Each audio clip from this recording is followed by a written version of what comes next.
Hi guys, welcome back to my channel. সবাইকে শুভেচ্ছা। কেমন আছেন সবাই? আশা করি ভালো আছেন। আজকে আমি বানাবো সরিষা ইলিশ। আপনারা অনেকে অনেকভাবে বানান, আর আমি এখানে পারফেক্টভাবে সরিষা ইলিশ বানিয়ে দেখিয়েছি। তো চলেন শুরু করি, বানাই সরিষা ইলিশ। তো আমি এখানে 800 গ্রাম ইলিশ মাছ নিয়েছি।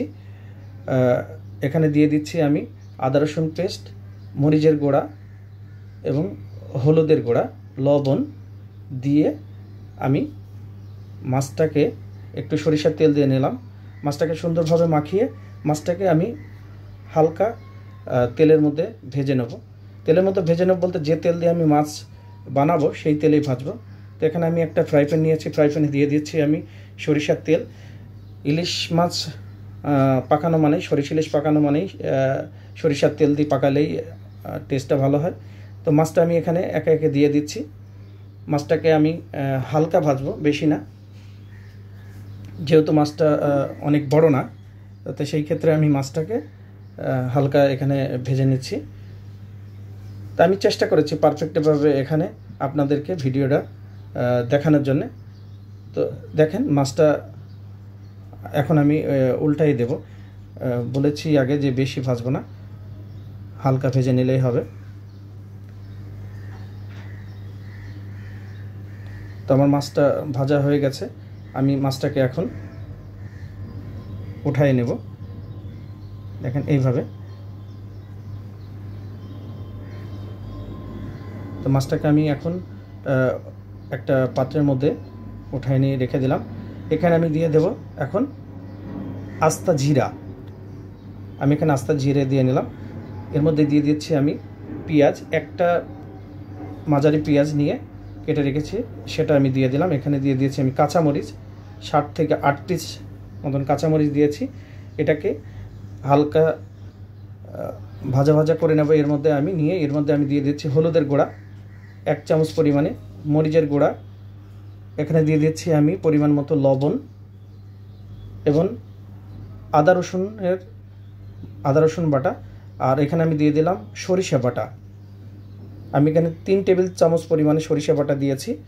তো এখানে সরিষা বাটা দিয়ে এটাকে হালকা আমি মশলার সাথে কষে নেব। মশলার সাথে কষার পরে এখানে আমি এখন দিয়ে দেব পানি। তো এখানে আমি পানি দিয়ে দিলাম। পানিটা আপনারা পরিমাণ মতো দেবেন। পানিটা দিয়ে এটাকে আমি এখন ভালো করে কষিয়ে নেব। দেখেন আমার এটা সসটা ফুটে গেছে, ফুটে উঠেছে, দেখেন এইভাবে। তো আমি মাছগুলা এর মধ্যে, মাছটা আমি এই রসার মধ্যে দিয়েই মাছটাকে আমি এখন পাকাবো যেন। আর আমি যে মাছটা যে তেলে ভেজেছি সেই তেলেই আমি সেই তেলের মধ্যেই মাছটাকে বানাচ্ছি।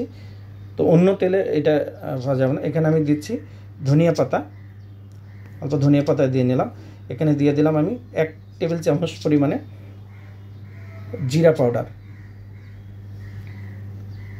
মাছ আপনারা সরিষা ইলিশ না ভেজেও রান্না করতে পারেন। যদি বড় ইলিশ হয় সেই ক্ষেত্রে না ভেজে রান্না করলে ভালো লাগে, কিন্তু ছোট ইলিশের ক্ষেত্রে এটা ভেজে রান্না করাই ভালো। তো আমি এখানে 10 মিনিটের মতন ঢাকনা দিয়ে দিলাম। 10 মিনিট লাগবে আমার এটা। দেখেন আমি 10 মিনিট পরে খুলে এটা আমার হয়ে গেছে। কত সুন্দর এর মধ্যে তেল ছেড়ে দিয়েছে। তো টেস্টটাকে আরেকটু পারফেক্ট করার জন্য আমি এখানে অল্প পরিমাণে এখানে দিয়ে দিলাম আমি লেবুর রস। আমার মাছটা পাকানো হয়ে গেছে, তেল ছেড়ে দিয়েছে মাছে থেকে। আর সরিষা ইলিশ পাকানো মানেই হচ্ছে যে মাছের তেলটা উপরে, মানে রান্না করার পরে তেলটা উপরে ভেসে উঠবে। দেখেন চারিদিকে কিভাবে তেলটা উঠে পড়েছে, তার মানে আমার মাছটা পারফেক্টভাবে পাকানো হয়ে গেছে। তো মাছটাকে আমি প্লেটের মধ্যে ঢেলে নিচ্ছি। সো গাইজ, আমার ভিডিওটা যদি ভালো লাগে অবশ্যই কমেন্টসে জানাবেন।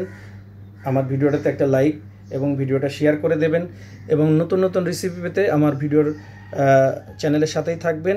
ভালো থাকবেন সবাই। নতুন ভিডিওতে দেখা হবে আপনাদের সঙ্গে।